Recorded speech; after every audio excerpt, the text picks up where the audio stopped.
Ilm olish uchun hech vaqt kech bo'lmaydi. Yoshmisiz yo qarinmisiz farqi yo'q. Birinchi o'rinda xohish turadi. Xohish bo'lgandan keyin harakat qilsangiz, inshaalloh hammasi yaxshi bo'lib ketadi. O'zbekistonda 75 yashar erkak qori Qur'on bo'lgan. Endi xohish bo'lgandan keyin farqi yo'q. 70dami, 80dami o'qiysiz, ilm olasiz. Yoshlar nimaga ham ilm olgisi kelmaydi? Ayni vaqt hammasi mana shu telefon. Hamma TikTokda o'tiribdi, Instagramda o'tiribdi. Hamma farshiy narsalarni, fake narsalarni ko'radi, o'ylaydiki, men ham ertaga shunday bo'laman. Yo'q. Hayotda aslida boshqacha. Faqat ilm olish kerak, harakat qilish kerak, ishlash kerak.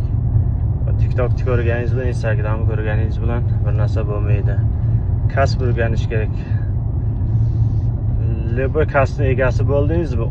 Ustomisiz yoki doktormisiz yoki injener yoki prorab yoki boshqa hamma sohada professional bo'lish kerak. Ustomisiz, abdelkada ishlaysizmi? O'sha abdelkani 100% professional urovenda qilish kerak.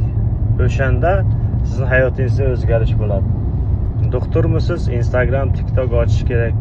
Boshqa sotsayt ochib, kitob o'qish kerak, ilm olish kerak, keyin nima qilish kerak? O'sha qilgan ishlaringizni Instagramga qo'yib yuborish kerak. Biron uyatli yo'q.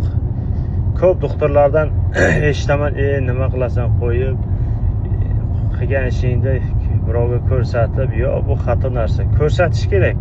Yomon narsa emas. Hozir 21-asr hamma Instagramda, TikTokda, YouTube'da yoki Facebook'da yoki Telegramda o'tiribdi. Mana shuning uchun harakat qilinglar. Ilm olishga va o'sha ilmlarni ishlating, kasb olishga, kasbingizni keyin birovga ko'rsating. Instagramga, Telegramga yoki YouTube'ga chiqarib. Rahmat, sog' bo'linglar. Mana shu videoni podelish qilib qo'yinglar. Kimga yoqqan bo'lsa, o'z fikrlaringizni yozinglar. Rahmat.